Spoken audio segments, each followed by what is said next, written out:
Okay, so you've sent us some really fascinating stuff to look at, and it seems like you're trying to get to the heart of it all without wading through a ton of information. Right. So we're going to do a deep dive. Consider this like a crash course into a financial concept that honestly should be way more common knowledge. Yeah, We're talking about the Rule of 72 today, which is a cornerstone of building wealth, and we're going to break down exactly why.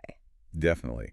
I mean, you mentioned wanting to learn quickly, and the rule of 72 really fits the bill. It's a super simple tool, but it can have a huge impact on how your money grows. Right. And it actually ties into something Kartik brought up in the audio that's pretty surprising. This basic financial idea, it's not something they usually teach in schools here in the I U.S. know, it's kind of wild, right? Like, Yeah. Kardec even suggested that maybe it's intentional that they don't teach it, but we won't go there. Exactly. But regardless of where you learn it, it's clearly super important to understand. Absolutely. So let's get into it. What exactly is the Rule of 72 according to Kartik? So in the simplest terms, Kartik says the rule of 72 is a way to estimate how long it'll take for your investment to double. Okay, You just divide 72 by the annual rate of return you expect to earn on that investment. gotcha. And Kartik points out that this gives you a rough estimate. It doesn't factor in things like taxes or fees, but it's a really helpful mental shortcut. What's interesting is how easy it is to grasp. Kartik even says that kids can get the basic idea. Yeah, it's definitely not some complex formula only for financial experts, right? Exactly. It's pretty straightforward. Yeah. Kartik presents it as a simple relationship. The rate at which your money grows, multiplied by the time it takes to double, is roughly equal to 72. Right. He does mention that technically it's a curve, but the main takeaway is this clear trade-off. The higher your return, the faster your money doubles. Exactly. And Kartik actually gives some really clear examples to show the real-world impact of this. Okay. So he explains that if you're getting an 8% annual return, your money will roughly double in 9 years because 72 divided by 8 is 9. Makes sense. But if you can bump that up to a 10% return, the time it takes drops to about 7.2 years. Wow. And if you can manage a 12% annual return, your money could double in just 6 years. So even small improvements can make a huge difference. Exactly. You can see right away how even those little increases in your returns can really speed up how fast your wealth grows. Now, Kartik also talks about something he calls the Confucius test, which is basically his way of addressing people who might get caught up in the limitations of the rule at really high or really low rates of return, like trying to use it for a 72% annual gain, for example. Exactly. And, he emphasizes that the rule of 72 is most accurate and most useful within the range of returns that most people are likely to see. Okay. He's not saying it's a perfect math equation for every situation, but it's a really handy tool for quickly understanding growth in realistic scenarios. Hmm. The key takeaway here is its practicality as a fast estimator. Gotcha. Now, this is where Kartik brings in a really interesting idea. He talks about the possibility of higher long-term returns in the stock market. Yeah. He throws out some optimistic numbers like 12% or even 14% average returns in the coming decade, especially in tech-focused areas like the NASDAQ Q100. Right. And he bases this on an accelerating rate of economic growth driven by technology, basically. Makes you wonder. Right. Yeah, what if Kartik's right?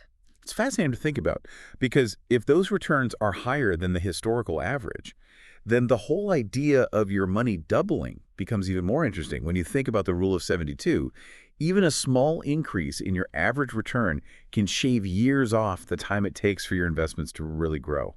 Right, and that takes us right to the power of compounding, which Kartik really emphasized. Is it? It's not just about that first doubling, it's about what happens after that. He puts it simply. Your money doubles once, it's 2x. Doubles again, it's 4x. Third time, it's 8x. And a fourth time, it's a whopping 16 times your original investment. It's crazy, right? Yeah. And if we connect that to the bigger picture, just like Kartik highlights, the earlier you start investing, the more those doubling periods you can potentially hit throughout your life. Yeah. That's where the real magic of compounding happens. It's not about getting rich quick or taking big risks. It's about consistently investing your money and letting time, combined with a decent rate of return, do the heavy lifting to drive that long-term growth. Absolutely. And Kartik really drives home the point that starting early can have a massive impact on your financial well-being down the line. Yeah. He talks about how it could mean reaching a point where you're financially secure and don't have to stress as much about retirement later on, Right. all because you made those early decisions and let compounding do its thing, which is what the Rule of 72 helps us see. It's a huge incentive to start sooner rather than later, don't you Oh, think? totally. And Kartik is really clear about how important this concept is. He straight up says the Rule of 72 is the single most important principle in personal finance. He thinks it's the very first thing anyone who wants to build wealth should understand, no matter what path they choose. Whether they're starting a business, working in finance, or just beginning to invest. What I find really interesting is how much he stresses this fundamental knowledge as the basis for any other financial decisions you might make. Okay. So for you listening, the key takeaway here is the Rule of 72 is an incredibly simple but powerful way to see how your money can grow over time. It really shows the power of compounding and why starting early is so important. Even if you're not constantly checking your investments, understanding this rule gives you a framework for how your money can work for you in the long run. Absolutely. And it brings us back to what Kartik said about this not usually being taught in schools. Yeah. Makes you wonder, right? Yeah, it's a missed opportunity for a lot of people, but it's empowering to know that you can take the initiative to learn these essential principles yourself. Absolutely. Yeah. And with all those potential doublings ahead, especially if those returns are better than historical averages like Kartik thinks they might be, what small, consistent steps can you take today to really harness that power of compounding for your financial future? Yeah. And maybe even build a significant passive income stream down the road? That's a great question to consider. That's something to really think about. Thanks for joining us for this deep dive. Thanks for having me. We'll see you next time.